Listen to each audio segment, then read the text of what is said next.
Ahora sí.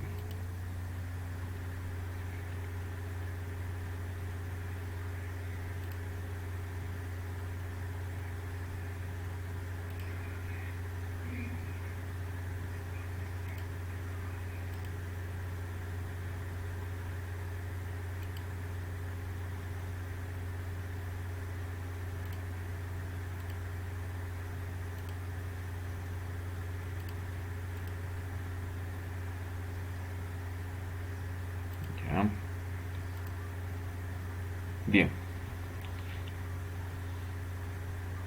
Egresado de Ingeniería de Minas de la UNSA, quien les habla.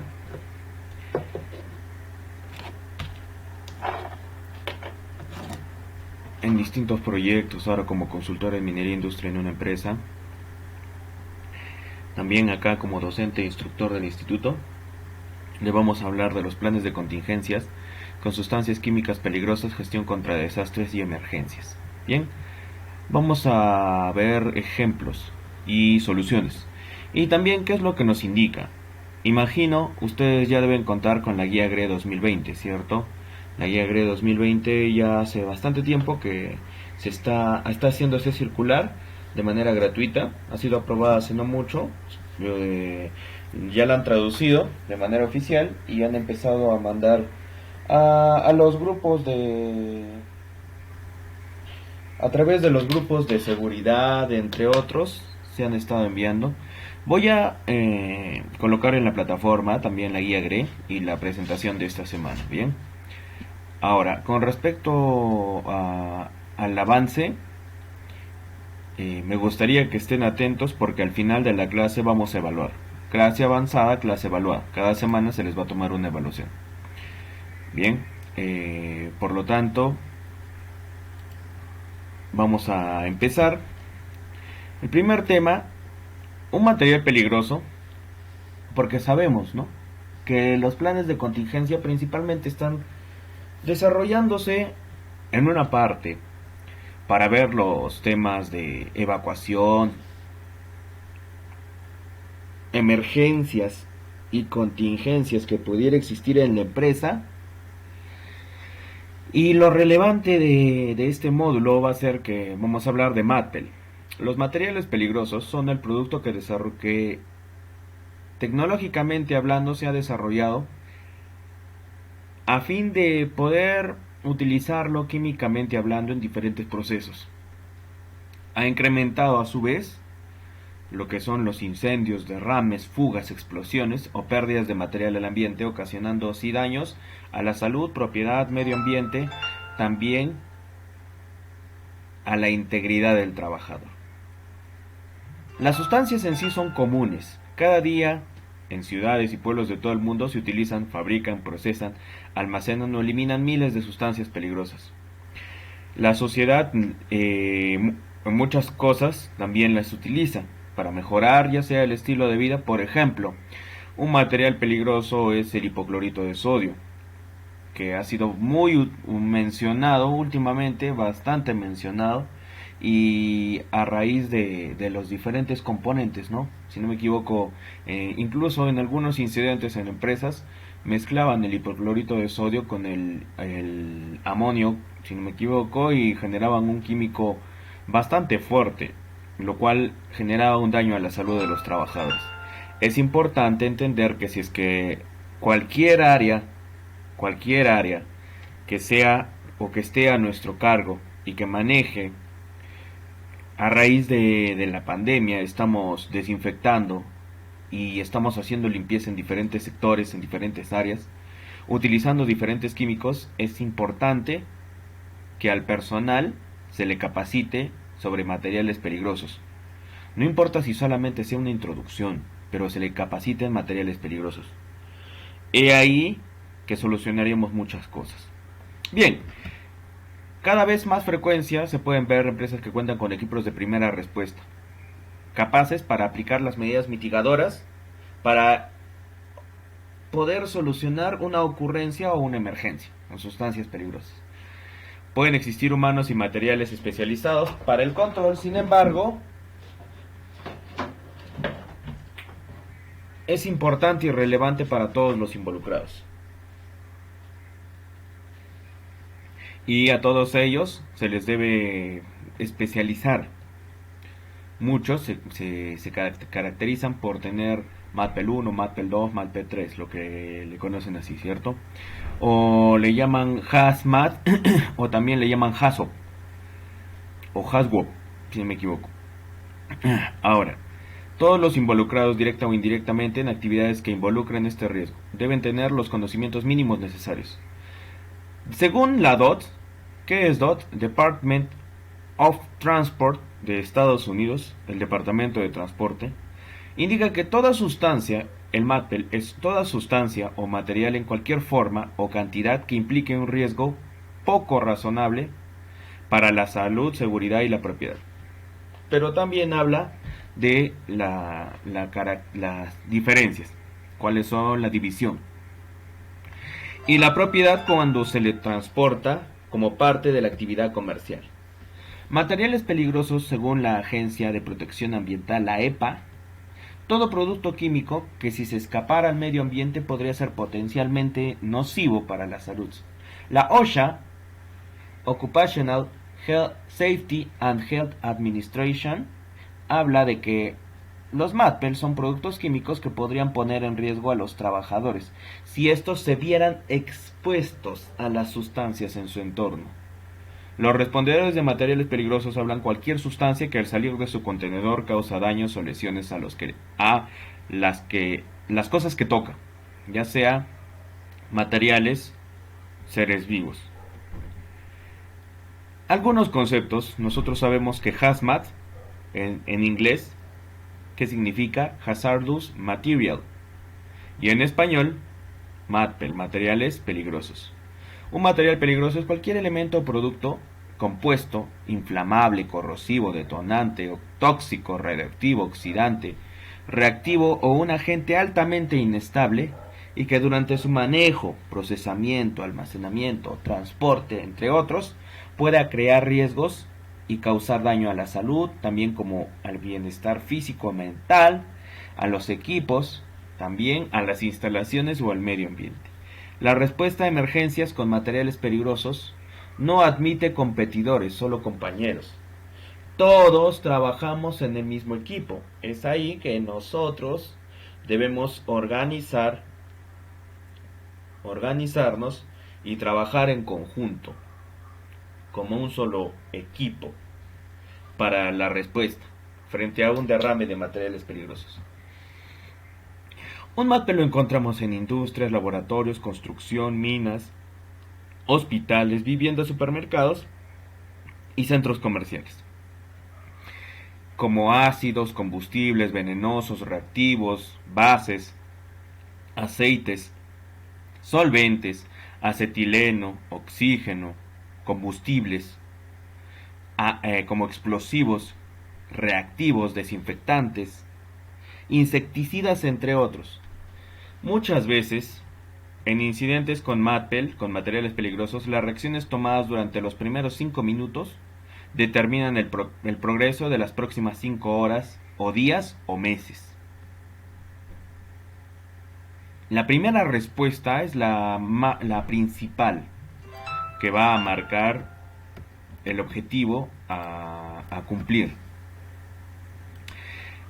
La terminología general tenemos elemento o compuesto. Elemento es toda sustancia pura que no puede ser separada de sustancias más simples. Un elemento es cualquiera de la tabla periódica es un elemento, y un compuesto es la combinación de dos o más elementos. Una mezcla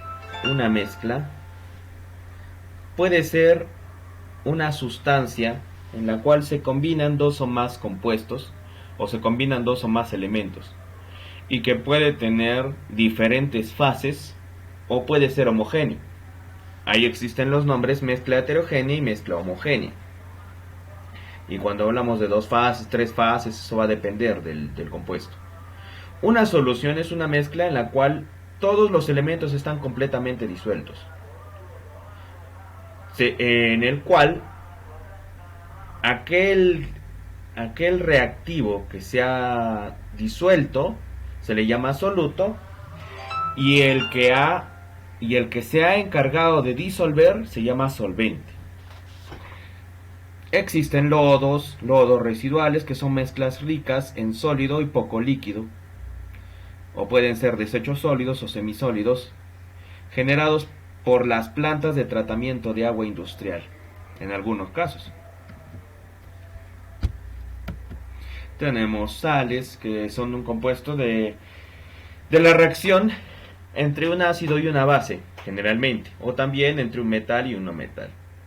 Material orgánico son todos aquellos que en su composición tienen al carbono, hidrógeno, oxígeno, nitrógeno, fósforo, azufre, chomps, carbono, hidrógeno, oxígeno, nitrógeno, fósforo, azufre, los cuales van a generar diferentes compuestos, como los alcanos, alquenos, alquinos, o como se les conoce, hidrocarburos. También pueden ser los éteres, los ésteres, los ácidos carboxílicos, entre otros. Todos ellos son materiales orgánicos, y los materiales inorgánicos son aquellos que no llevan como fuente principal al chomps. Bien, sigamos. Los hidrocarburos saturados o no saturados, eso va a depender de cómo en su fórmula química se están desarrollando, con sus enlaces covalentes, o sea, cuando es no saturado es porque presenta enlaces dobles, enlaces triples, ¿no? Los que se les llama alquenos, alquinos, y cuando se les llama saturados es porque solamente tienen enlaces simples. Pero al final nosotros tenemos que fijarnos del nombre o del número del compuesto.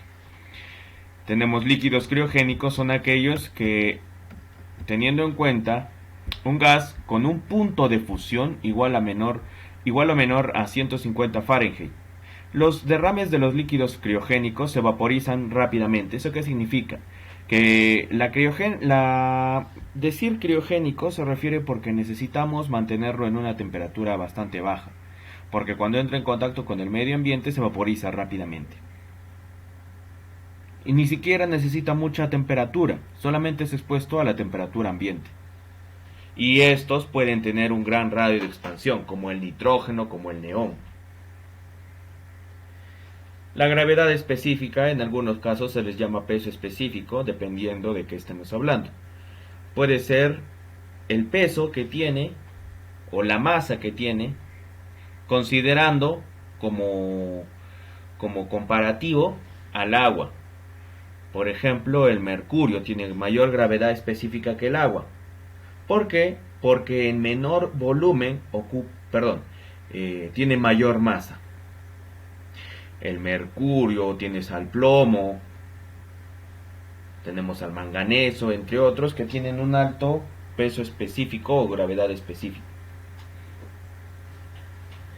Tenemos a la densidad de vapor, que es el peso de un vapor o gas comparado con el del aire. Algunos de estos que son utilizados se les conoce, debemos acordarnos, con el jajamicen. Jajamicen significa hidrógeno, amonio, anhidro, amonio anhidro es sin agua, helio, acetileno, metano, gas iluminante, illuminating gas, carbon monoxide, monóxido de carbono, etileno y nitrógeno. Estos son algunos de los más livianos que el aire. Bien, por eso es que el helio permite que los globos floten, porque al ser más livianos no tienen mucho peso y empiezan a flotar.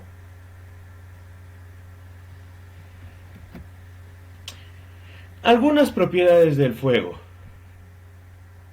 Flash point, temperatura mínima en la cual un líquido emana suficientes vapores para encenderse. La temperatura de autoignición. Lo que pasó, por ejemplo, hace varios años, cuando hubo un derrame de combustible, un tanque de combustible, hubo una emergencia en la variante de Uchumayo, en la cual falleció un bombero voluntario y, si no me equivoco, también un reportero. Se produjo por deflagración.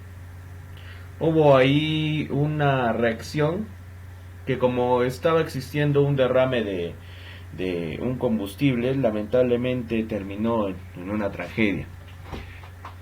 No, eso está hablando en Arequipa. En Lima, hace poco nada más, sucedió esto de Villa El Salvador, el famoso caso Villa El Salvador, en el cual se observa cómo se estaba no derramando, no derramando, pero sí había un escape de un gas, y este gas era un gas combustible, ya, y que muchas veces los primeros minutos son los que salvan las vidas de las personas. Lamentablemente no se pudo evacuar a las personas, no hubo ahí el SAI ni el SA. ¿A qué me refiero? La zona de aislamiento inicial, y que lamentablemente cuando este tanque deflagra, o sea, se enciende, termina alterando la vida y la salud de varias personas que estaban en las casas, que vivían en el lugar. Es importante entender que cuando nosotros manejamos un material combustible debemos reconocer cuáles son los factores más críticos para poderlos utilizar, para poder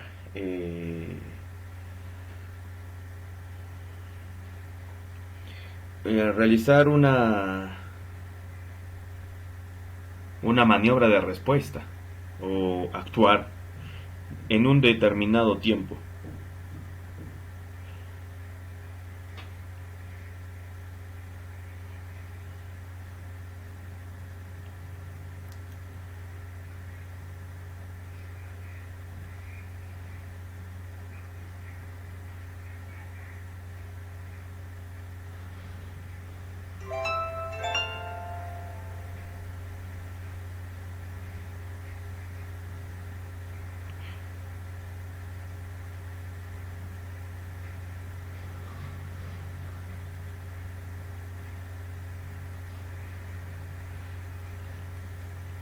El, en muchos casos se utiliza lo que es el LEL y el UEL.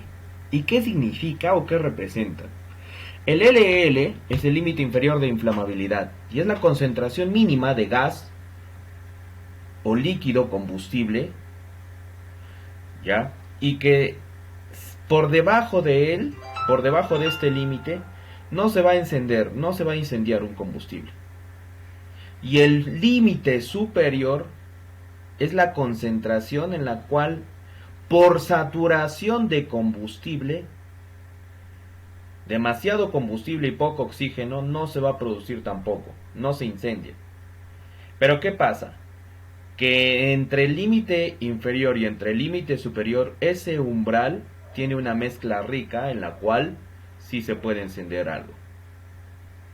La reactividad es la habilidad de un material de llevar una reacción química con la producción de energía. Un material pirofórico es aquel que se enciende con el simple contacto con el aire. Por ejemplo, tenemos algunos sólidos, algunos agentes que entran en contacto con el aire y empiezan a encenderse. Tenemos distintas propiedades, como el pH o potencial de hidrogeniones, el cual me indica el carácter ácido o básico de una mezcla. Tenemos los inhibidores, que son agregados que se utilizan para controlar una reacción química. Inhiben, ¿qué significa inhiben? Que lo que van a hacer es van a retardar una reacción. Existen dos tipos, el inhibidor y el catalizador. El inhibidor lo que hace es controlar, y el catalizador lo que hace es acelerar.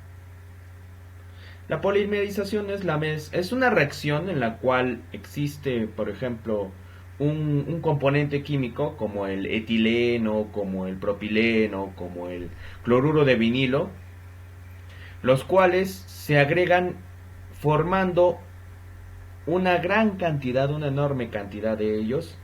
Por eso se les llama polimerización, porque muchos de ellos se están mezclando, pero son el mismo compuesto. Ahí viene el nombre, policloruro de vinilo, polietileno, que es una reacción química. Un material radioactivo es aquel que emite energía desde un átomo en forma de partículas. tenemos dos tipos de energías relacionadas. Las radiaciones no ionizantes y las radiaciones ionizantes. Las que no debemos preocuparnos son por las radiaciones no ionizantes. La energía emitida por estas ondas es pequeña. Las ondas de radio, el calor radiante, las microondas. Ahora, las radiaciones ionizantes son aquellas que debemos preocupar y debemos controlar.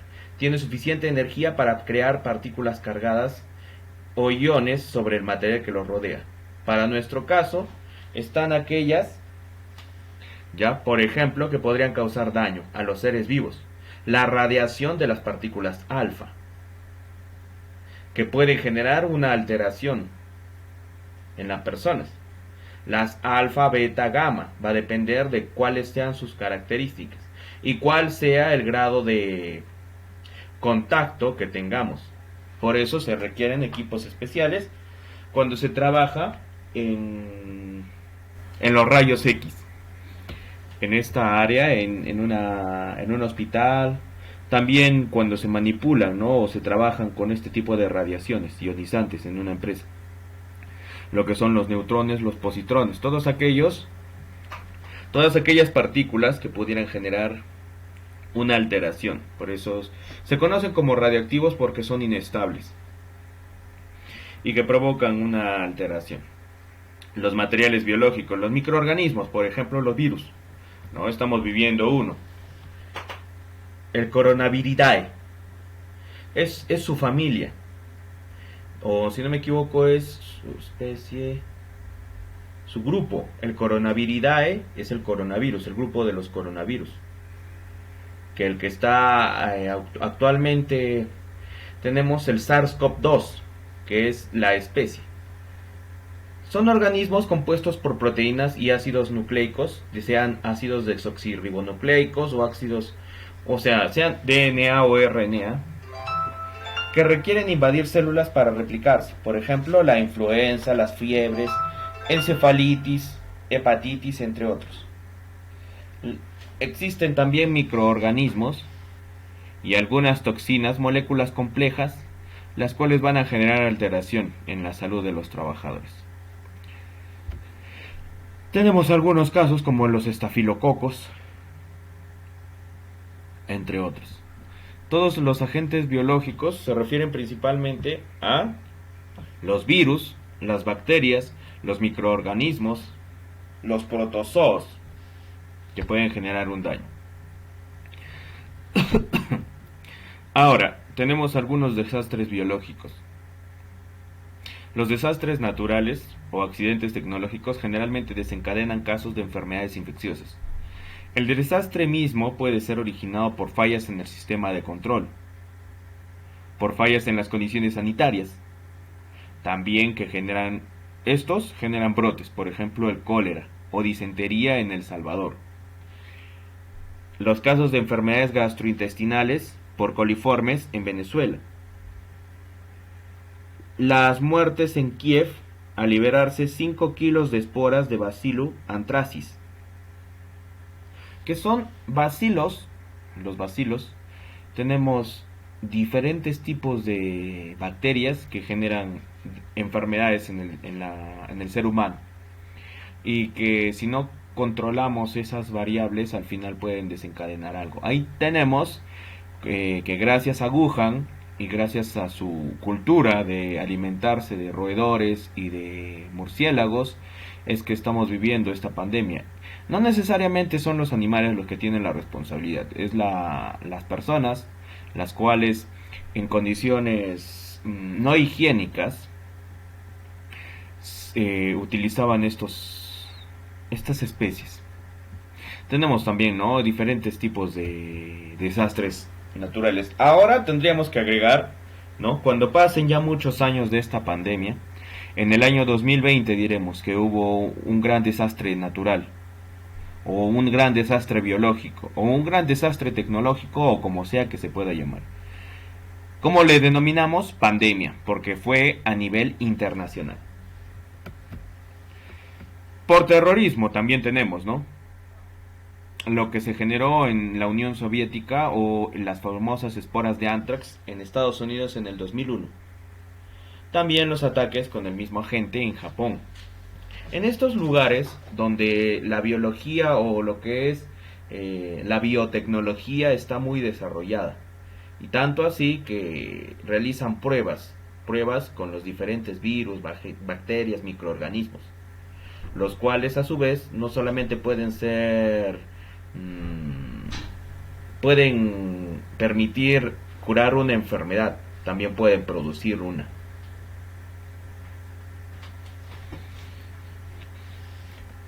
Bien, en la toxicología básica tenemos la dosis, es la cantidad de una sustancia proporcionada que influye en los efectos tóxicos.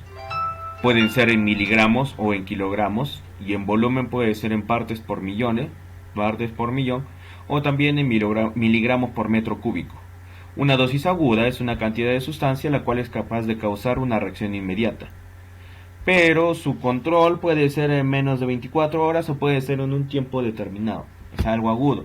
Algo crónico es aquel que gracias a la concentración, la dosis, y no fue necesariamente una reacción inmediata, pero sí es acumulable, causa una reacción posterior sobre un periodo prolongado. Los carcinógenos. ¿Qué son los carcinógenos? ¿Alguien me puede decir qué es un carcinógeno?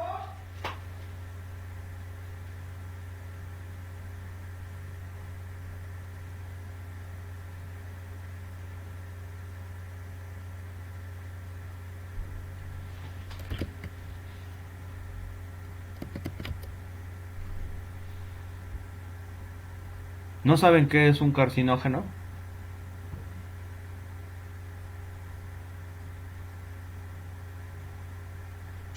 Profesor, es el que produce el cáncer. Sí, génesis, O genos, puede, puede favorecer también o favorece para su aparición del cáncer. exacto, genera una alteración cromosomática y también en el ADN o en los componentes genéticos. Ahora, cuando nosotros hablamos de la genética, no necesariamente los rayos alfa, beta, gamma o la radiación ionizante va a generar una alteración como se cree, ¿no? Si es que nosotros vamos a estar expuestos a radiaciones alfa, beta, gamma, no significa que vamos a tener seis dedos o seis dedos en la mano, 6 dedos en el pie o 2 cabezas o cosas así. La alteración genética se refiere a la generación de un cáncer que lo acelera. A eso se le conoce como un carcinógeno. Mutagénico, el generador de mutaciones. Pero mutaciones como, igual de la misma manera, puede generar un cáncer o puede generar también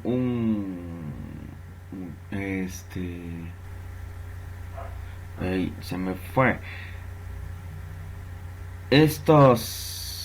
Los cánceros también son eh, es,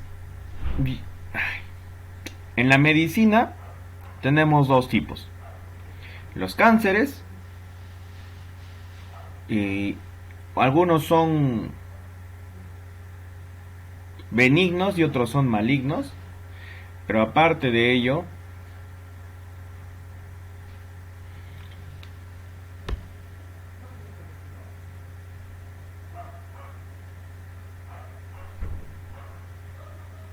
los tumores. Los tumores, esos son alteraciones mutagénicas, generan mutaciones. Los tumores que a veces permiten que ciertas partes se vean un poco voluminosas, que generan alteraciones en el mismo organismo, en la piel, en la cara, en la forma de los huesos, entre otros. Eso es por radiaciones o tal vez por haber estado expuesto. Si es que una mujer embarazada está muy cerca, por eso es que las mujeres embarazadas son una población en riesgo. ¿Qué puede pasar si la mujer embarazada adquiere el COVID? Este virus, no sabría yo mencionarles, no soy doctor, pero este virus puede alterar no solamente la salud de la mujer, la salud de la mamá, puede alterar también la salud del bebé. Eso se da también cuando están cerca a las radiaciones. Si están viviendo cerca a empresas que generan una gran cantidad de radiación, la radiación, tal vez no en un tiempo corto, en un tiempo largo, ha estado expuesta la mamá, luego quedó embarazada y como tenía esa radiación, ahora la va a llevar al bebé y puede generar eso, mutagénicos o carcinógenos. Por eso es importante el cuidado de una mujer embarazada.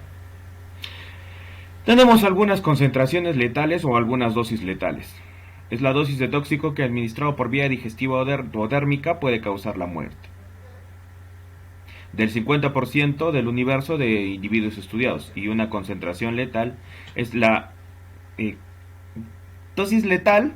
A diferencia de concentración letal, la dosis es por vía digestiva o dérmica y la concentración por vía respiratoria. ¿Ya? ppm significa partes por millón, que son pequeñas partículas, o sea, se ponen unas pequeñas dosis bastante diminutas. ppm, ¿dónde vemos los ppm? En el polvo. Muchas veces lo vemos los ppm en la concentración de los gases que hay en la atmósfera. Formas de actuar de un tóxico: agudo local, agudo general, crónico local y crónico general. Y se refiere principalmente al tiempo y a la concentración. Acá tenemos una sola ocasión en un lugar determinado, una sola ocasión a todo el cuerpo, periódicamente en un lugar determinado del cuerpo y periódicamente en todo el cuerpo. No es muy sencillo. Las rutas de ingreso. Tenemos 4 vías de ingreso de un organismo. Perdón. 4 vías de ingreso de un agente a un organismo. Por inhalación, por la vía respiratoria. Por ingestión, a través del sistema digestivo. Por ejemplo, la señora que está vendiendo, que el desayuno, ¿no? Por cuestión de tiempo, no sé, me alisto rápido, voy a comprar el desayuno, y la señora no utilizó jabón para lavarse las manos o no utilizó guante quirúrgico, entrega el desayuno, pero ella tenía COVID. Ya, y lo que yo voy a ingerir ya tiene ese agente virológico. Por inhalación, cuando alguien estornuda y yo respiro ese aire, y ese virus va a ingresar a mi organismo. Por absorción, por los poros de la piel, cuando yo estoy sudando. Parenteral, a través de las heridas, picaduras o mordeduras. Es el ingreso del tóxico. En cualquiera de los 4 casos puede ser una vía o ruta de ingreso al organismo. Bien, los contaminantes pueden ingresar en diferentes formas. Los niveles de entrenamiento. ¿Ustedes conocen cuáles son los niveles de entrenamiento según la norma 1910, si no me equivoco, CFR 1910? ¿Cuántos y cuáles son los niveles de respuesta o los niveles de competencias técnicas para respuesta a emergencias con MATPEL?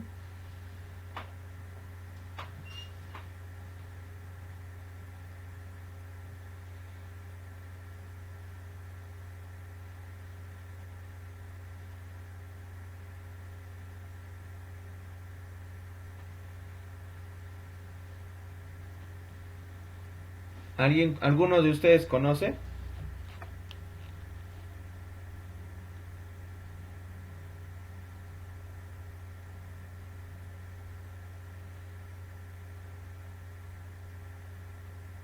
Bueno, lo vamos a explicar. Ya vamos a ir desarrollándolo.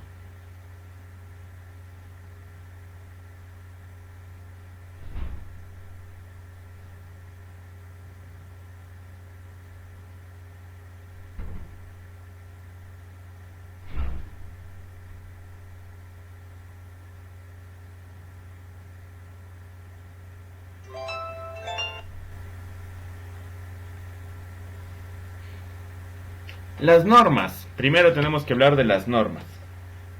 El grupo que establece las normas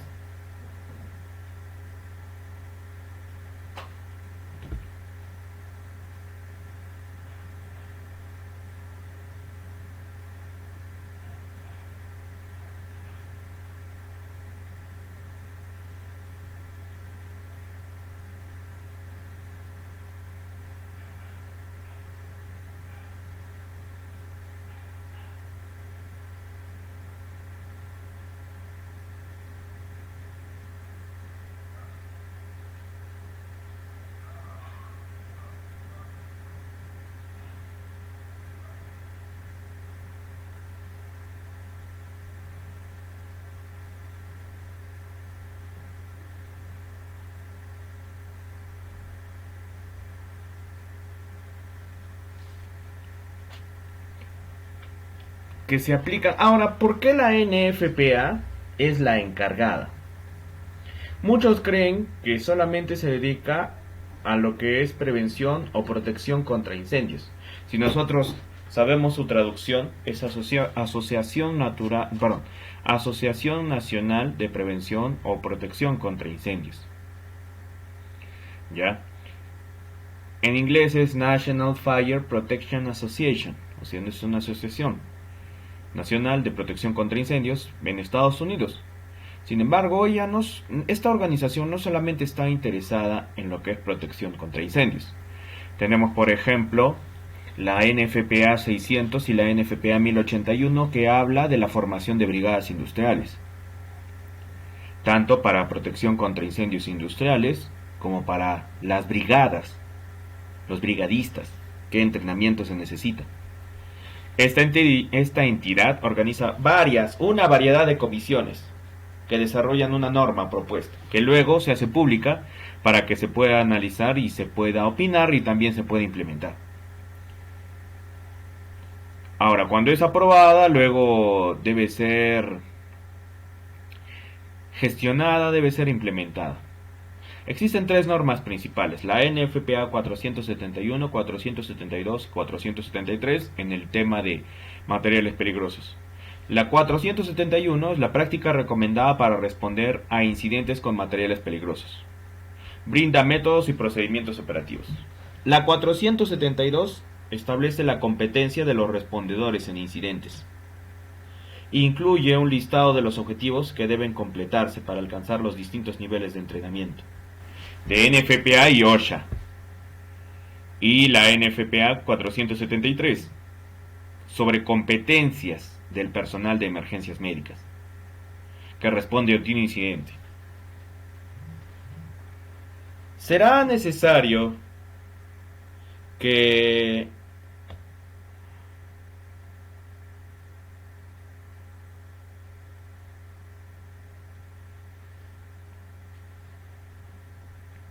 el personal que atiende las respuestas a emergencias sepa sobre primeros auxilios. ¿Será imprescindible?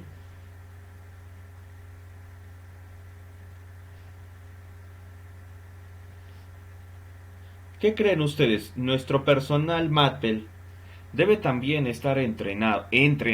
Una cosa es ser capacitado y otra cosa es ser entrenado. Cuando yo quiero aprobar MATPEL 2, MATPEL 3, necesito hacer un entrenamiento. Para MATPEL 2, si no me equivoco, son 8 horas como mínimo de entrenamiento con el traje nivel B. Y cuando estoy hablando del nivel 3, es 24 horas, si no me equivoco, de entrenamiento. Pero ahí no solamente voy a hablar del entrenamiento de colocarse, también tengo que hablar del entrenamiento de, de utilizar o de realizar una descontaminación.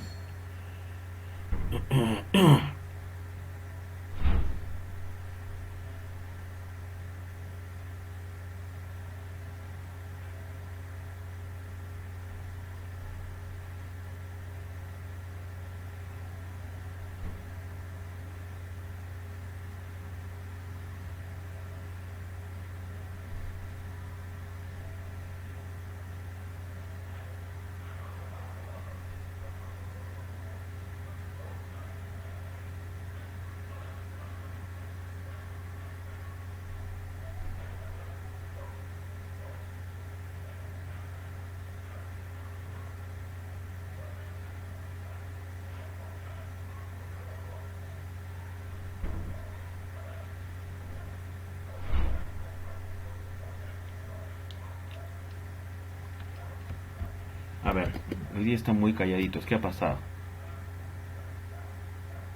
¿Me escuchan bien?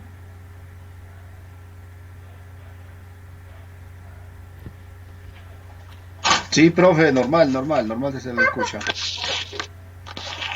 Sí, brother, normal, escucha. Ya estaba yo preocupado. Y dije, ¿por qué no responden? ¿Por qué?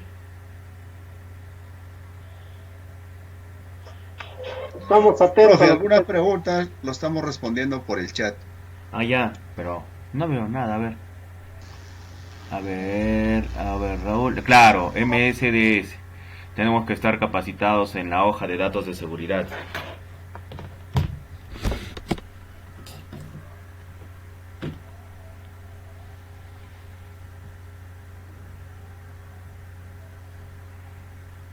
A ver, ¿qué es lo que han comentado por acá? Cancerígeno es un agente físico, químico, biológico, potencialmente capaz de producir cáncer. Gases, profe, 4, no, son 5 niveles. Son 5 niveles lo de entrenamiento para MATEL. Eso lo vamos a ver hoy día. ¿Hasta aquí tienen alguna pregunta o duda?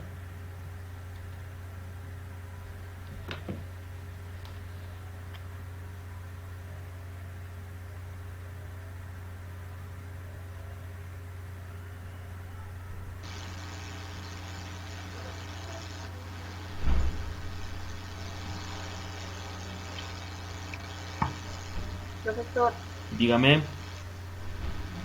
llegué un poquito tarde a las clases, no he entendido muy bien específicamente de qué estamos tratando, pero estoy haciendo mis apuntes y la verdad que sí, yo sí tengo muchas, o sea, como que no, como que desconozco el tema, ¿no? Si Ya, pudiera dígame. profundizárnoslo un poquito más sería bueno, gracias. Sí, vamos a desarrollar, recién estamos empezando el tema, se va a desarrollar poco a poco. Ya, creo que me salté. Ya, no, sí está bien. La NFPA 472. Tenemos la NFPA 704, la NFPA, la NFPA 472 habla de la competencia. Pero otra cosa distinta es hablar de los niveles de entrenamiento. ¿Cuáles son los niveles de entrenamiento? ¿Y dónde lo indica? En la CFR, en el Código de Regulación Federal, Code Federal Regulation 29, 1910.120, habla y establece las normas para la respuesta en emergencias. OSHA ha dividido el entrenamiento en 5 niveles. Primer nivel, advertencia. Segundo nivel, operaciones. Tercer nivel, técnico. Cuarto nivel, especialista. Quinto nivel, comandante. ¿Ya? Primer nivel, advertencia. Segundo nivel, operaciones. Tercer nivel, técnico. Cuarto nivel, especialista. Quinto nivel, comandante. ¿Ya? ¿Y eso cómo se define o cómo se desarrolla? Les explico. Cuando nosotros, por ejemplo, esto lo viví cuando estaba entrenándome bueno, yo antes de la pandemia, ya casi estoy al límite de la edad para ser bombero voluntario, pero estoy ahí luchándola para poder entrenar con ellos. Tal vez los bomberos los bomberos son los primeros brigadistas industriales que existió en el Perú y fueron los primeros en capacitarse. Al ser ellos voluntarios, su entrenamiento no es remunerado o su forma de trabajo no es remunerada y muchas veces también no es muy valorada. Muchas empresas, ¿no? Cuando están en una emergencia o en un incendio o en algo así, recién los llaman, pero son muy ingratos porque después no saben compensar, ¿no?, lo que se realizó. Más allá de eso, yo lo que quería explicar era la forma de entrenamiento que tienen ellos, que no la he visto en otro lado. Ellos entrenan, ellos tienen sus EPRAs, tienen sus botellas de EPRA. Y cuando realizan un entrenamiento, el entrenamiento físico es mucho más exigente que lo que pueda vivir o lo que haya vivido en una empresa industrial. Porque ahí el hecho de mantenerse pues es casi como estar en el ejército. Ya, pero el nivel de compromiso también es muy alto. Muy, pero muy alto. Yo recuerdo, hace poco estaba ordenando los archivos en mi computadora y estaba, ¿no?, revisando qué archivos borrar, qué archivos no borrar, porque la computadora también se llena. Y encontré videos de cuando yo hice visitas a la B19, a la compañía de bomberos que está cerca de la Plaza de Armas acá en Arequipa. Y recuerdo muy bien que ellos mencionan, por ejemplo, ellos conocen, tal vez no, los bomberos no tengan PRETs, no tengas PETAR, no tengas ATS, relacionados para una respuesta a emergencia. ¿A qué me refiero? No todo lo tienen documentado, no tienen los procedimientos y los documentos, no tienen un reglamento interno, un programa anual, pero sus respuestas son más eficientes muchas veces. No esperan la aprobación de una resolución, ellos actúan. En esta actual pandemia han existido muchos, pero muchos incendios. ¿Quiénes han dado la respuesta a emergencia? Los bomberos, ¿ya? ¿Y yo por qué hago esa aclaración? Porque yo ese nivel de preparación muchas veces lo he llevado al nivel industrial. He ahí que me contactó Cruz del Sur para hacer un entrenamiento a sus brigadistas de respuesta a emergencias. Me llamaron para que yo pueda realizar un curso en Cruz del Sur acá en Arequipa. Yo, gracias a los bomberos, permití entender muchas más cosas. Una cosa puede ser que yo como especialista paramédico sepa cómo debo realizar los primeros auxilios o lo que es... se me fue. No son síntomas, sino la respuesta primaria y la respuesta secundaria. La evaluación primaria y la evaluación secundaria. Pero los bomberos saben mucho más cosas.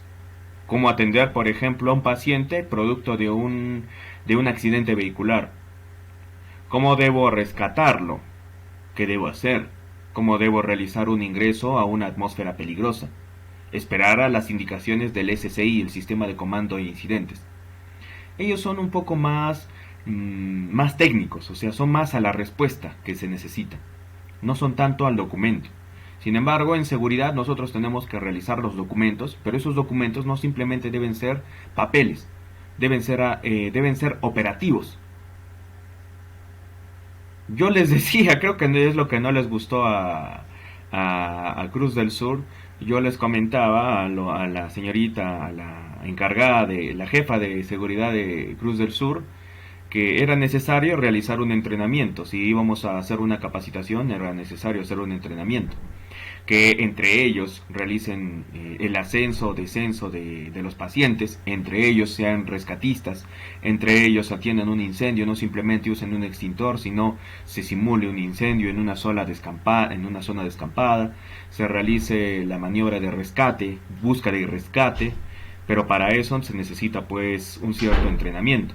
Y creo que fue lo que no les gustó, porque ya después, bueno, pasó la pandemia, ¿no? Y ya no me llamaron, pero aún tengo comunicación con esta área. Y es importante saber y entender que más que teoría, esto es práctica. Cómo descontaminar una zona es práctica. Es cuestión de no solamente leer libros, saber la guía GRE, o simplemente elaborar un plan de contingencias, sino es la respuesta que se debe realizar. Bien, la OSHA lo ha dividido en 5 niveles, ya les he adelantado un poco. La primera respuesta, el nivel de alerta. Ya, el nivel de alerta. Es el primer respondedor. El respondedor es una persona que en transcurso normal de su trabajo tiene la posibilidad de descubrir o ser testigo de la liberación de un material peligroso. Esta persona ha sido entrenada en cómo activar el sistema de respuesta a emergencias, notificando a las autoridades apropiadas sobre la liberación. Se refiere a las autoridades de la empresa, a los representantes de la empresa. En este nivel el respondedor no tomará otra acción. Lo único que hace es informar, notificar. Por eso se llama alerta. Los socorristas iniciales que están en el nivel de reconocimiento tendrán la experiencia o entrenamiento necesarios para objetivamente demostrar competencia en las siguientes áreas. Son socorristas iniciales. Entendimiento de lo que son las sustancias peligrosas y los riesgos asociados a las mismas durante un incidente. Entendimiento de las consecuencias potenciales asociadas con una emergencia, cuando están presentes sustancias peligrosas. La habilidad de poder reconocer la presencia de sustancias peligrosas en una emergencia y también poder identificar. Diferencias entre reconocer e identificar lo vamos a ver en el transcurso. ¿Ya? Hoy día vamos a ver diferencia entre reconocer e identificar. Son dos cosas muy distintas. Uno habla de simplemente observar la clasificación. Recuerda, la ONU establece una clasificación: explosivos, oxidantes, peróxidos orgánicos, corrosivos, radioactivos, entre otros, ¿cierto? Pero ¿Me brindará mucha información cuando yo veo el simbolito y el nombre general, corrosivos? No creo. Pero debe existir una serie de documentos que me van a ayudar para la respuesta a emergencia. Imaginemos que el vehículo está involucrado de tal forma que no puedo tomar esos documentos. Pero en esa situación, el operador del equipo debe reconocer, o al menos debe saber, porque muchas veces en las maniobras de respuesta a emergencias no se puede observar de la parte del tanque el código del compuesto. No se sabe a veces el nombre. Y yo me tengo que guiar por la experiencia y también por las indicaciones de la guía GRE, cuando no puedo identificar el material peligroso. Bien, eso es lo que se debe realizar. El entendimiento del rol del primero en la escena, entrando en el nivel de reconocimiento del plan de respuesta a emergencia de la empresa. Esto incluye la seguridad y control de la escena, la habilidad de poder usar y comprender Emergency Response Guidebook, la guía de respuesta a emergencias, la guía GRE del Departamento de Transporte de los Estados Unidos, de la DOT, del DOT. ¿Quién aprueba la guía de respuesta a emergencias? No la aprueban acá en Perú, no la aprueban en México, no la aprueban en Hispanoamérica, sino lo aprueban en Estados Unidos. Después de haberla aprobado, la traducen y fuentes oficiales es que la publican. Es así que hay muchas empresas que les están publicando. La habilidad de reconocer la necesidad de recursos adicionales y de hacer el aviso apropiado al centro de comunicaciones. Eso se supone que es mediante radio. El nivel 2, operaciones o de primera respuesta. Este nivel es el socorrista inicial. Estos individuos, señores, entrenados, señores, señoritas, porque también pueden ser parte de mujeres, no hay ninguna objeción, no hay ningún problema, que acuden a derrames o a derrames potenciales de MATPEL como parte de respuesta inicial. Su misión es proteger a las personas, la propiedad o al medio ambiente cercanos a los efectos del derrame. Ellos son los que podrían realizar la evacuación. Estas personas son entrenadas para que actúen de una manera defensiva, sin que traten en realidad de detener el derrame. ¿A qué se refiere defensivo? Yo voy a cuidar a las personas que podrían estar involucradas. Defensivo. Yo me cuido y cuido a los demás. Eso es defensivo. Eso lo aprendí allá también. Cuando nos hablaban los bomberos de sus experiencias y nos contaban de qué es un ataque ofensivo y qué es un ataque defensivo. Cuando hablamos de algo defensivo es porque yo estoy cuidando mi integridad, pero no dejo de atender la emergencia. Y algo ofensivo es cuando voy yo a enfrentarme. Por ejemplo, un incendio. En un incendio, si es que hay personas involucradas, yo tengo que ser defensivo. Si me doy cuenta que solo son cosas las que se están quemando, tengo que ser ofensivo. ¿Ya? Y si fuera una empresa industrial, eso no significa que se va a realizar como sea, ¿no? Si fuera una empresa industrial, se necesita la autorización de los responsables, de los gerentes, por si hubiera involucrado algo. Imaginemos, cuando se hace una maniobra de respuesta a emergencia, pero en un incendio, se está quemando una instalación que tiene 4 pisos, y estamos en el 4.º piso, justo en el techo del 4.º piso, pero se necesita hacer la ventilación. Para eso se necesita romper una pared. Se necesita la autorización, porque no es que yo voy como emergencista, agarro y empiezo a romper y destrozar. Yo necesito la autorización. ¿Por qué? Porque acá entra también un criterio. La seguridad patrimonial. No significa que ya no hay nadie que rescatar, pero yo no voy a destrozar el local y lo voy a pagar mediante esa manera. Yo tengo que tomar las mejores decisiones y las más objetivas u óptimas. Su función es la de lo que hace el nivel operativo puede confinar el derrame desde una distancia segura. ¿A qué se refiere con confinar? Va a señalizar por áreas. Zona de aislamiento inicial, tomando en cuenta el punto del derrame a una determinada distancia, en un determinado radio, se va a trazar un círculo al cual ninguna persona puede ingresar, solamente los emergencistas, en todas las direcciones. y siempre se debe instalar el sistema de comando de incidentes, o sea, nuestro centro operativo donde se están tomando las decisiones, se debe instalar en contra del viento. Porque si lo pongo a favor, puede afectarme a mi grupo, a mi equipo, sea el equipo logístico, el equipo de administración, el equipo operativo, el equipo de rescate, primeros auxilios, en fin. Si yo lo tengo dividido por equipos, porque muchas veces los brigadistas industriales son de todo. Son los que atienden primeros auxilios, búsqueda y rescate, evacuación, incendios, entre otros. ¿Ya? Su función es confinar. Los socorristas iniciales en este nivel han recibido por lo menos 8 horas de entrenamiento. ¿Ves? Acá lo indica. La norma lo indica. Yo no te lo estoy diciendo. Por lo menos 8 horas de entrenamiento. O han tenido suficiente experiencia para objetivamente demostrar capacidad en las siguientes áreas. Además del reconocimiento del MATPEL.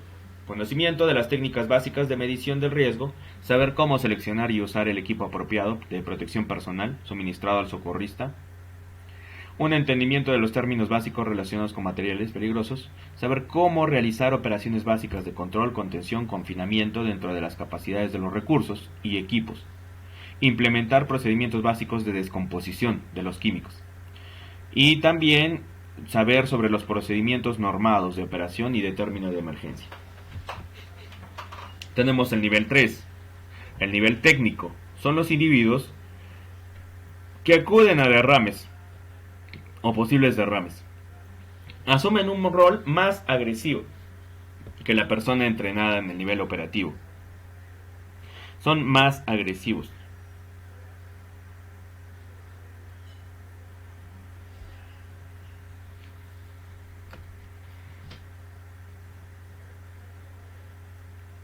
Un técnico se acercará al derrame para tapar, parchar o de cualquier otra manera detener el escape de la sustancia peligrosa.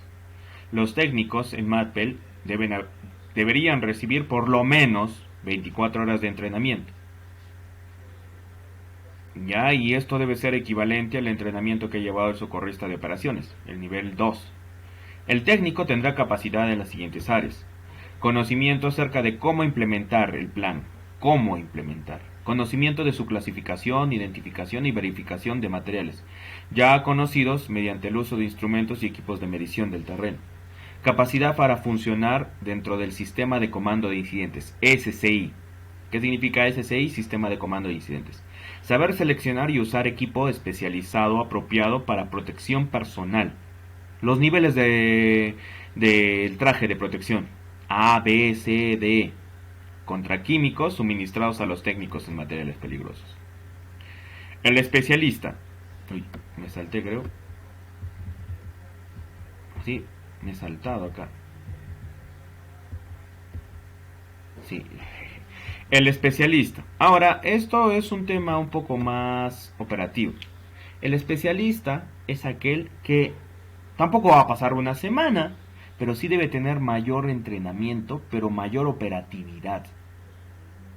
Él debe saber cómo implementar el plan local. Estamos hablando ya del lugar de trabajo y de cómo atender no solamente en ese punto, también el plan estatal. ¿Ya? Vamos a especificar punto por punto. Entender la clasificación, identificación y verificación de materiales conocidos y desconocidos por medio de instrumentos y equipos avanzados de medición. Conocer a fondo el plan estatal de reacción a emergencias. Saber seleccionar y usar el equipo especializado para protección personal. Comprender a fondo las técnicas de detención. Poder realizar operaciones avanzadas de control, confinamiento y contención dentro de las capacidades de los recursos. Poder determinar e implementar procedimientos de descontaminación. Tener la habilidad de desarrollar un plan de seguridad y control de la escena y entender la terminología. Y el comandante es aquel que necesita un conocimiento y capacitación también en el SCI, saber implementar el plan de respuesta a emergencias. Pero ¿cuál es el detalle? Que mientras más alto nivel, más alta la responsabilidad. Esto sucede así. En una emergencia, yo tengo los 3 primeros niveles. ¿Quién es el que va a ejecutar la descontaminación? el de máximo nivel. El nivel 3, por ejemplo. Si fuera nivel 321, el nivel 3. Si hubiera un nivel 4, el nivel 4. Y si hubiera un nivel 5, el nivel 5. ¿Qué va a pasar cuando yo tenga dos especialistas del mismo nivel? Lo verificamos de acuerdo a su experiencia. ¿Cuántos años de experiencia tiene él? Uno tiene 8 años y el otro tiene 4 años. Por lo tanto, el de 8 años es el que atiende la emergencia si es que tienen el mismo nivel. El de 8 años se le denomina comandante, pero no significa comandante nivel 5, sino, ¿por qué se le llama comandante? Porque es el que comanda, es el que dirige. A él se le llama comandante. En la escuela de bomberos voluntarios, comandante era aquel encargado de, puede ser una bomba. Bomba le llamamos a la administración de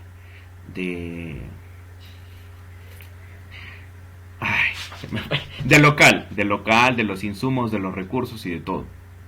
Es el comandante. Tenemos primer jefe y segundo jefe. El primer jefe es el que da las órdenes, el segundo jefe también puede dar las órdenes, pero es algo así como el general y el... ¿cómo le llaman? El subteniente. No me acuerdo cómo son los niveles jerárquicos en cuanto a los entrenamientos, pero es algo así como hablar del gerente y el subgerente. Cuando el gerente no se encuentra, ¿quién puede tomar las decisiones? El subgerente, es algo así, el primer jefe y el segundo jefe. Pero eso va a depender de cómo esté organizada nuestra empresa. Formas de reconocer, acá vamos a hablar de reconocimiento. ¿Cómo se desarrolla el reconocimiento? Yo puedo reconocer, y escúchame bien, reconocer permite saber o el nombre o el código. Ya, reconocer es con el nombre o el código. No hay otra opción.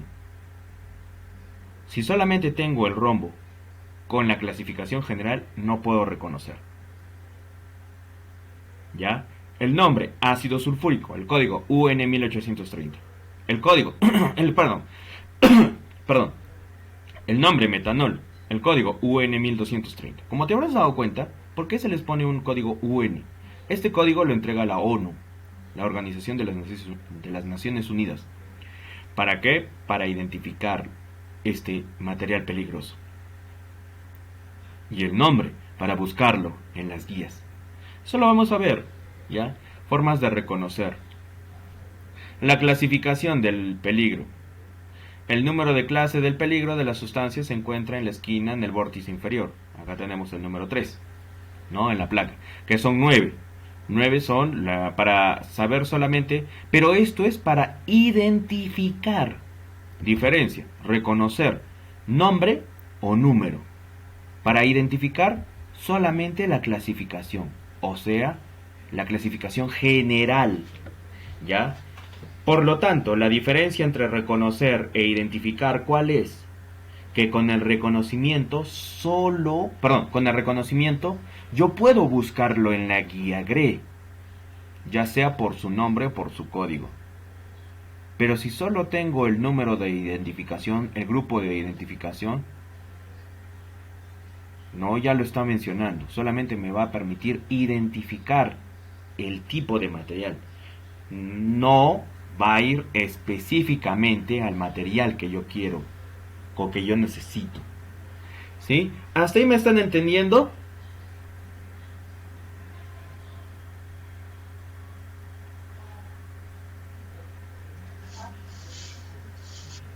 Sí, profe, sí, normal.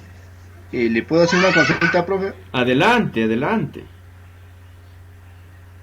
Lo que usted acaba de decir, para identificar los códigos y todo eso, también se puede utilizar, hay una tabla de almacenamiento de productos químicos. Con esa tabla también se puede reconocer algunos códigos. Este código principalmente es... Vamos a ir un poco al tema práctico, ¿ya? Vamos a salirnos un poco de la teoría y vamos a abrir... Yo tengo las dos guías, la guía GRE 2016 y la guía GRE 2020. Por obvias razones ya no vamos a abrir la guía GRE 2016, vamos a abrir la guía GRE 2020. Me he olvidado de copiarla a la carpeta de titulación por experiencia, pero yo la tengo acá en... No la tengo en UNSA. La tengo acá, si no me equivoco, en GreenSec. Acá, ¿dónde está la documentación? Guía GRE 2020, GRE 2020, a ver, ¿dónde está? Documentación. Ah, no, archivos creo que es. Archivos, acá debe estar. Guía GRE. Oh, no tengo la guía GRE. ¿Dónde la puedo descargar? Ya debe estar en internet. ¿Por qué todos han publicado la guía GRE 2020? No sé dónde la he guardado. Ya, mejor la voy a buscar. ¿Para qué estar descargando si por ahí la tengo?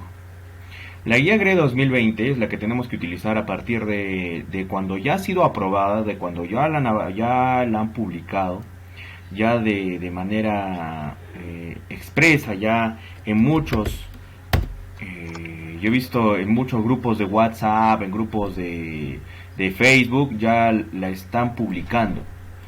Ojo, cuando es pública significa que no se puede cobrar pues por el PDF. Sin embargo, existen empresas que las venden, pero impresas, ¿no? Eso ya depende de cuál es la necesidad. ¿Qué necesito? ¿Que esté de manera impresa o esté de manera digital? Ya no sé por qué se está demorando acá. Ahora vamos a cerrar. Ya, a ver. Esto ya está. Acá, a ver. 2020. 2020. Ya. Vamos a ver si busca o no busca. No busca, creo. No sé qué le pasa.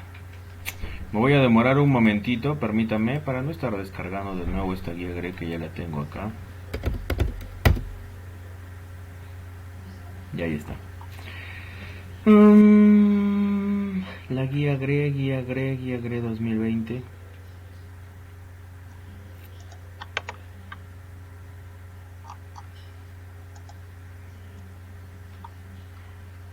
PPTs. Hay distintos grupos. Hay un grupo en WhatsApp, digo en Facebook, que se llama Guía de Respuesta a Emergencias Guía GRE 2020, algo así se llama. Lo voy a buscar, a ver, Guía GRE 2020. Ya para que lo pueda descargar, para que lo podamos analizar mientras va buscando ahí. Guía GRE 2020 PDF, ahí está. Ya lo han publicado, incluso parece. Descarga y está, ¿ve? Sikime en este caso, incluso ya sea a la guía GRE 2020, guía de respuesta a emergencias en Perú. De cualquier página me va a servir descargar la guía GRE 2020. Lo importante es tenerla actualizada. Al final, ¿de qué me va a servir tener la guía GRE 2016 si es que hay modificaciones que se han realizado para el 2020? No creo que se haya aprobado una norma simplemente porque se cambiaron algunas cuantas cositas. Se aprueba una norma porque, uno, ya pasaron 4 años. ¿Cuál es la última guía GRE que se ha utilizado? ¿Quién me puede decir?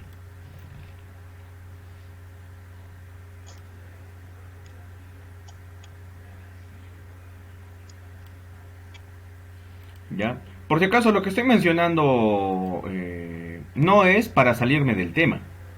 Al contrario, es para ir al tema. Lo que me has preguntado tiene que ver mucho con sé o no sé utilizar la guía GRE. Tiene que ver mucho con eso. Descargar GRE 2020. Ahí está. A ver.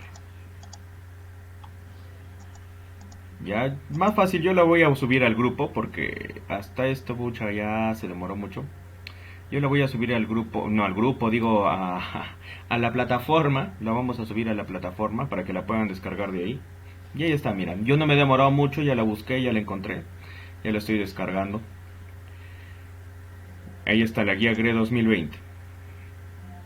Porque para responder lo que me comentas, si yo tengo el código, puedo buscar con ese código qué debo hacer si es que hubiera un derrame. ¿Pero con qué?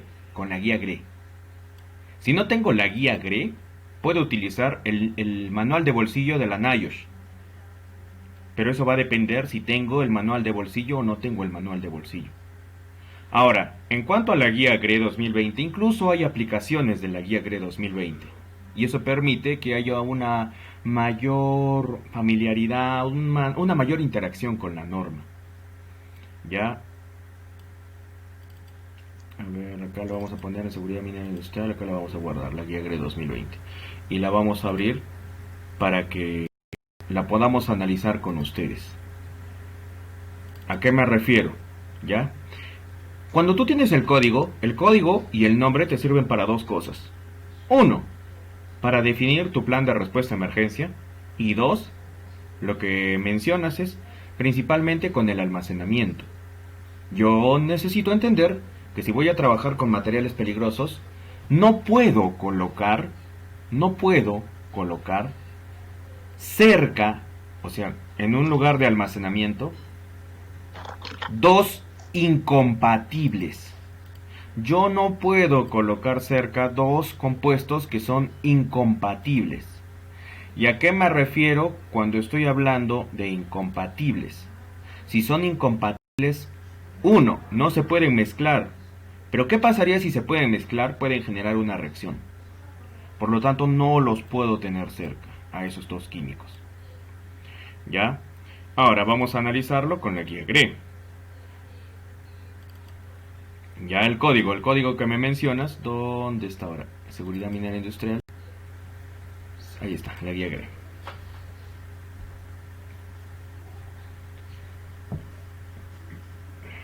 Muchas empresas, muchos especialistas ya están realizando capacitaciones en la guía GRE 2020. Muchas empresas ya están modificando sus planes de contingencia, especialmente las empresas que transportan materiales peligrosos. Por ejemplo, puede ser Ranza, la empresa que se dedica al transporte transporte, si no me equivoco, trabaja con todo lo que es materiales peligrosos. Y acá buscas un código.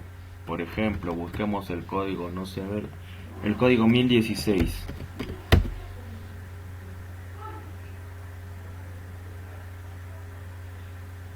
Y ahí está. ¿Ya? Pero eso lo vamos a ver, no nos adelantemos. Solamente te quería mostrar que con el código tú puedes saber el nombre. Pero también tú puedes buscar mediante el nombre. ¿Ya? Ahora, 1016 monóxido de carbono en este caso.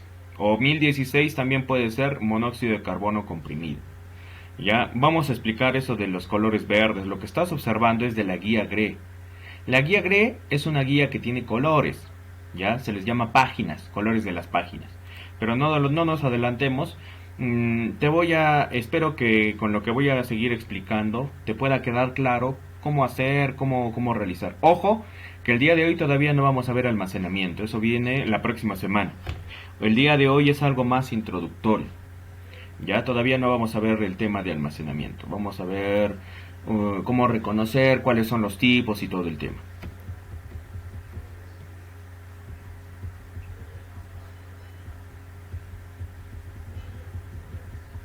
Ahí está. ¿Ya?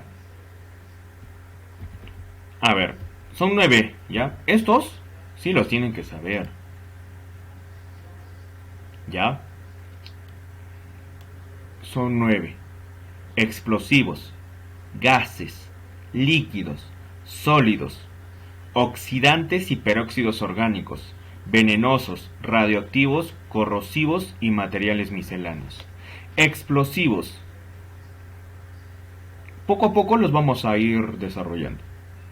Son aquellos que desprenden una gran cantidad de energía y que provocan, como su nombre lo dice, una explosión. Pueden reventar, son capaces de reventar. ¿Ya? Los gases. Los gases son aquellos que, de acuerdo a los estados de la materia, pueden expandirse rápidamente. Los líquidos. Una de las propiedades de los líquidos es que se puedan, cuando se derraman, toman la forma de la superficie, dicen, o de lo que los está conteniendo. Sin embargo, cuando hay un derrame, si es que fuera un derrame en una superficie que tiene una pendiente, estos líquidos van a fluir, van a tener una capacidad de poder desplazarse. Los sólidos, por su estado, no se van a poder desplazar, sin embargo, Su reacción también debe ser controlada y analizada. Algunos de los sólidos, por ejemplo, el sodio, el potasio y estos metales generan una reacción cáustica. Los oxidantes y peróxidos orgánicos, la acetona, por ejemplo. La acetona es un material peligroso. Que la utilicen para pintar o despintar las uñas es muy distinto, pero es un material peligroso. ¿Por qué crees que estos recipientes no pueden permanecer abiertos? ¿Qué podrían causar en una persona que esté en constante contacto con esos agentes? Que le genere cefalea, dolor de cabeza, o que le genere alguna alteración en su salud, porque es un agente químico, es un material peligroso la acetona. Los venenosos. Ya conocemos, los venenosos son aquellos que generan una infección, que puede ser local o que puede ser global. Los radioactivos son aquellos agentes químicos inestables que pueden desprender una gran cantidad de energía, mucho mayor que un explosivo. Ahí tenemos lo que sucedió. No, lo que sucedió en Beirut fue un explosivo. No nos confundamos. En Beirut no sucedió no fue por radioactividad, fue por una explosión. Fue la deflagración, si no me equivoco, de nitrato de potasio, que era un agente explosivo. En las noticias salió que eran pirotécnicos. Sin embargo, ¿qué utilizan los pirotécnicos? Haciendo un análisis así un poco más profundo, ¿qué utilizan los pirotécnicos? ¿Alguno de ustedes me puede decir? No necesariamente díganme el nombre químico. ¿Qué utilizan los pirotécnicos? ¿Qué cosa? Pólvora, profe, pólvora. Pólvora. ¿Y qué es la pólvora? La pólvora es un deflagrante. El deflagrante, en mezcla con un combustible, puede generar una explosión. Ya, eso es lo que pasó en Beirut. Los explosivos generan una onda expansiva tan grande que puede destruir. Por eso, en las minas y en las empresas que utilizan los explosivos para construcción o para producción, utilizan los más altos estándares de seguridad. En el caso de los reactivos, ¿cómo funcionan los reactivos? Los reactivos como la bomba de Hiroshima y Nagasaki. En el caso de los explosivos, revienta, pero no pasa nada con el suelo y no pasa nada o sea, no tiene muchos efectos colaterales, por decirlo. Es una explosión, es una gran generación de energía. En el radioactivo altera todo. Altera el medio ambiente, altera los ecosistemas, altera la salud e integridad de las personas y se vuelve prácticamente una zona infértil. Es como haber cambiado por el uso de radioactivos, cambiar una zona de una zona biótica a una zona abiótica, o sea, una zona que tenía vida a una zona que no tiene vida. Eso es lo que pasa. En Hiroshima y Nagasaki todavía siguen pasando los años, pero todavía tienen estragos, todavía tienen efectos que se han causado. Los corrosivos, generalmente asociados a los ácidos, que tienen esa propiedad de corroer las superficies. Y al final, los materiales misceláneos son los que no están distribuidos o definidos en los anteriores. Por ejemplo, los concentrados de mina no son explosivos, no son gases, no son líquidos. No son necesariamente ni líquidos ni sólidos.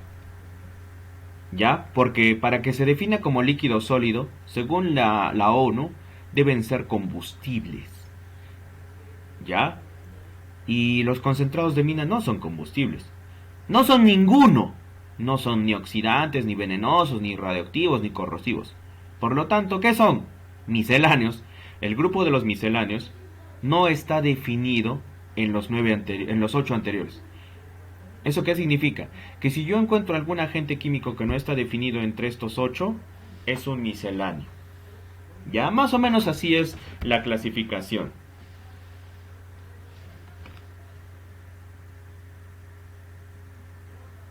Y acá está. ¿Quién me envía? Me han enviado la guía GRE. Jeje. A ver, ¿quién me envía? Roger Rodríguez Olazábal. Muchas gracias.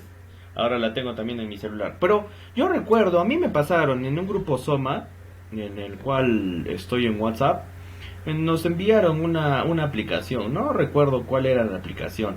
Creo que se llamaba Guía GRE 2020. No estoy muy seguro. Pero era una aplicación que permitía interactuar con la Guía GRE. Es como si estuvieses leyendo la Guía GRE. Bien, vamos a pasar poco a poco. Acá tenemos la norma NFPA 704.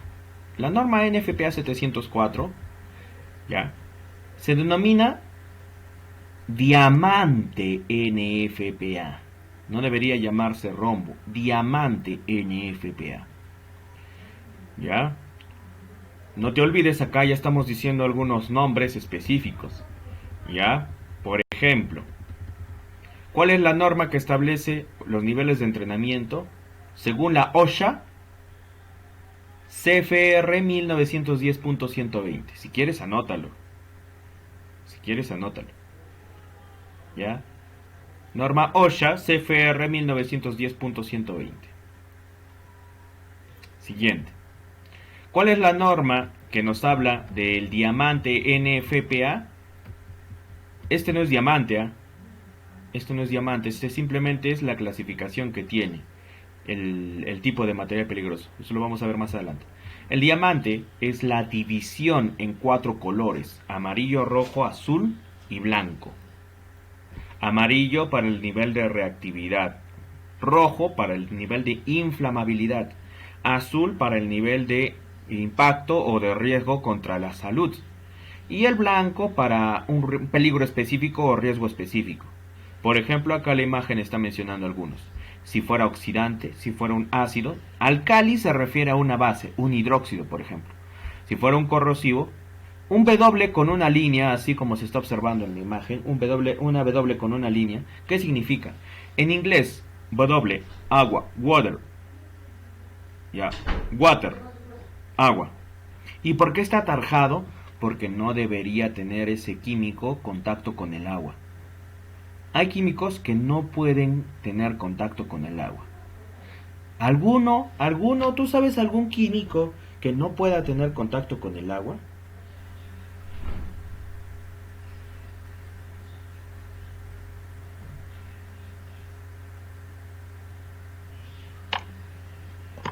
La cal podría ser, profe.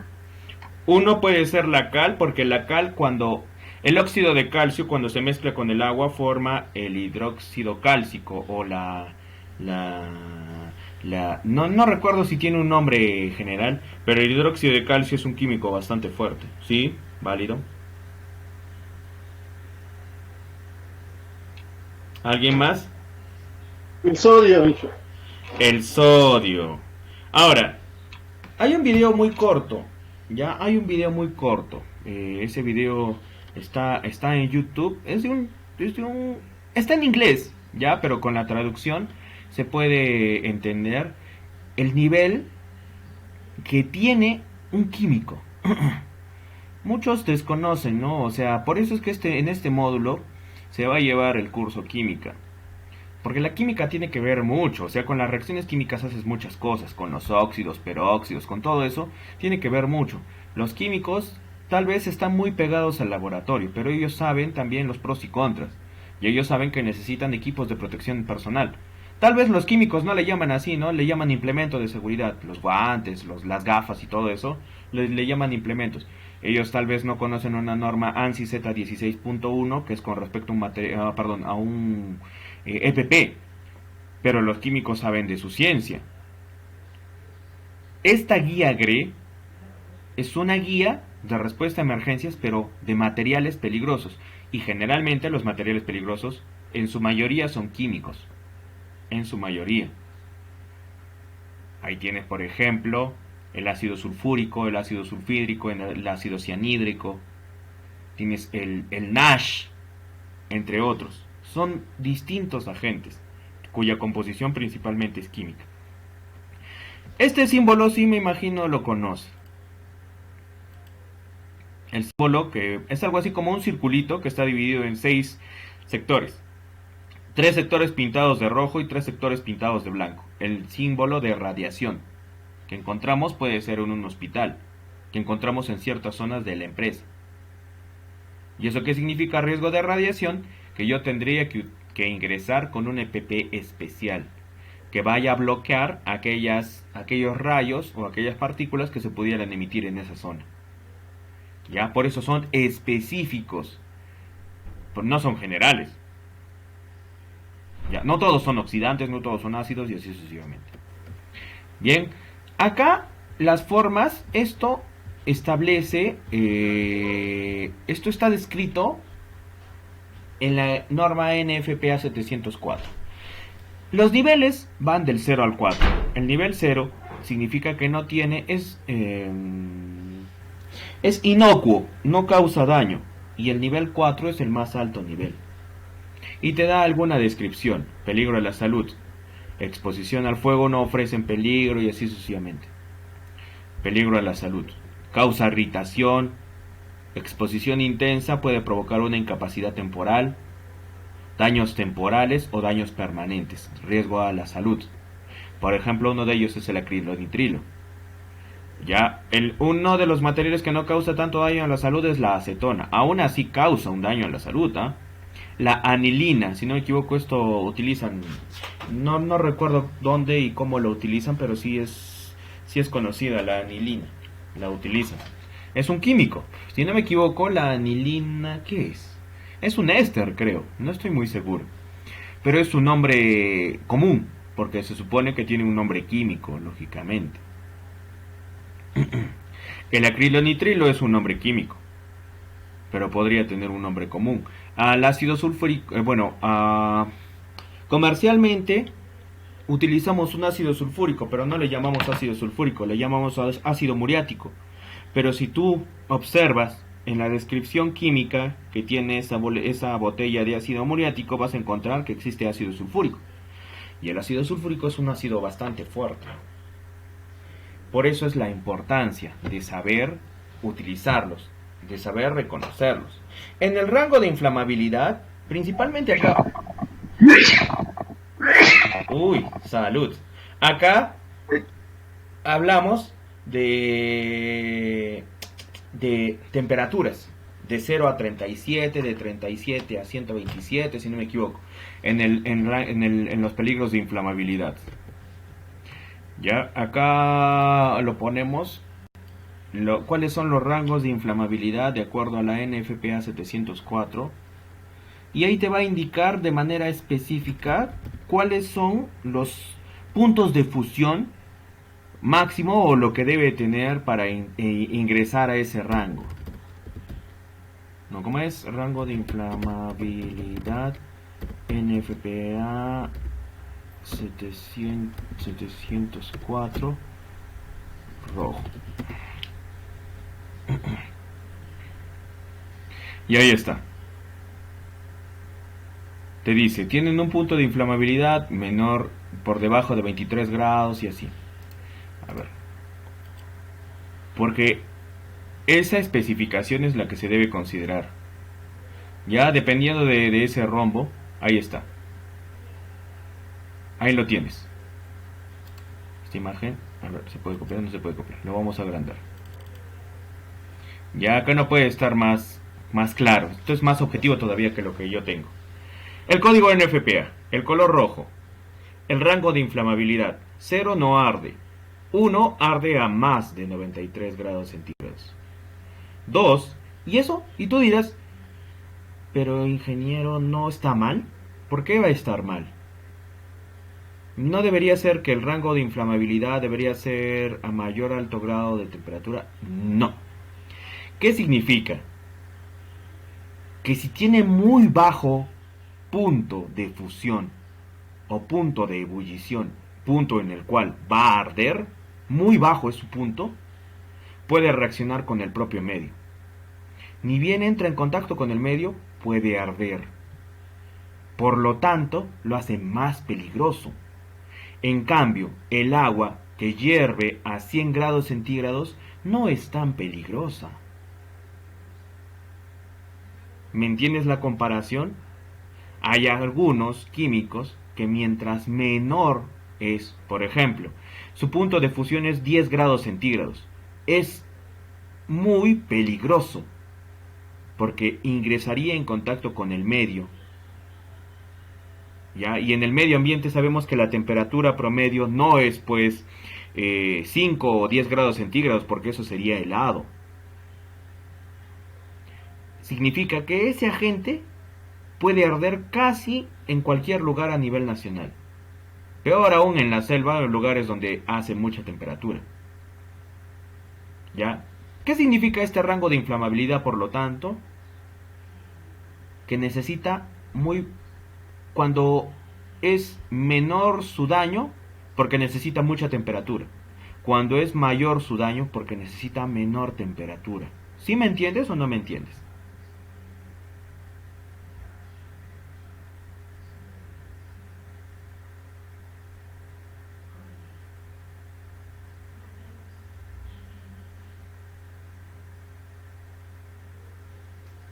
No los escucho. Ya se han ido. ¿Puedes repetir la pregunta? Vamos a hacer algo, ya vamos a hacer algo de paso, que vamos un rato al break, al receso. Vamos a darnos 20 minutos de receso, regresamos a las 5 para que podamos estar bien, así bien frescos, bien tranquilos y podamos seguir desarrollando todo esto de la NFPA 704, ¿ya? Voy a hacer ahí un alto para que podamos refrescar un rato, respirar, ¿ya? 5 en punto, regresamos para que podamos continuar, ¿sí? Y ahí repito todo.